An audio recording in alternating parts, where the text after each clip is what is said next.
In this short video, you will learn all about the multiple choice question options for quizzes. We already had a video about how to create a quiz, so now this video will look at specifically just the multiple choice question option. The first step is to make sure you are on the quiz's layout page. The easiest way to get there is to find the quiz you want to add the multiple choice question to and click it.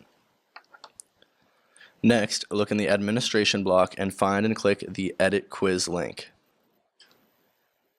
This is the quiz layout page where you will add your multiple choice question. Select the Add button where you would like to add your question and then select Add a new question. Locate the multiple choice option and select it, then hit Add. This is the settings page for the multiple choice question we are adding. As you can see, the first couple options are similar to most other questions. The first thing to do is give your question a descriptive name and then type the question into the question text box. After you have entered your question, you can change the default points on this question to weigh it more or less. The general feedback is shown to every student after they have completed this problem, so feel free to explain the answer or point to more information on the question.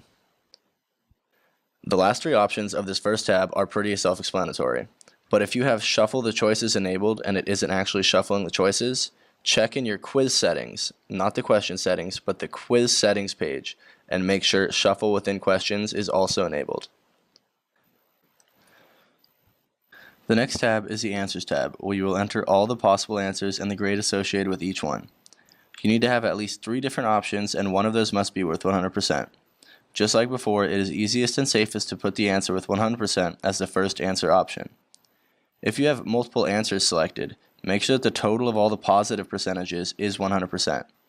But for this video, we're only going to accept a single answer, so I'll start by putting California as the top answer and making 100% the grade.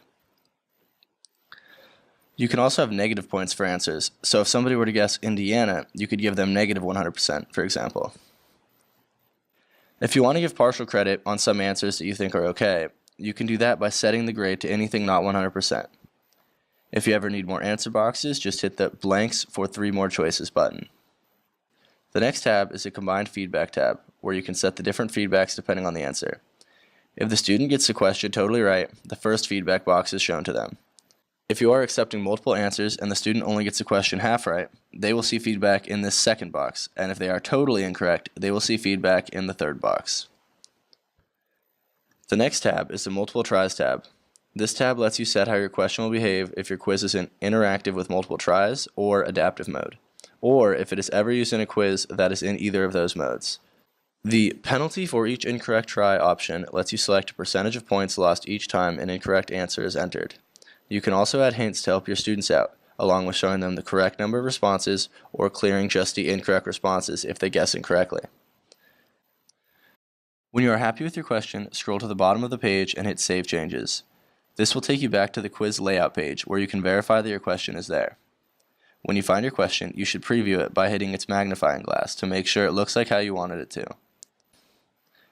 That's all for multiple choice quiz questions, and if you have any more questions, please visit the PolyLearn support website at polylearnsupport.calpoly.edu.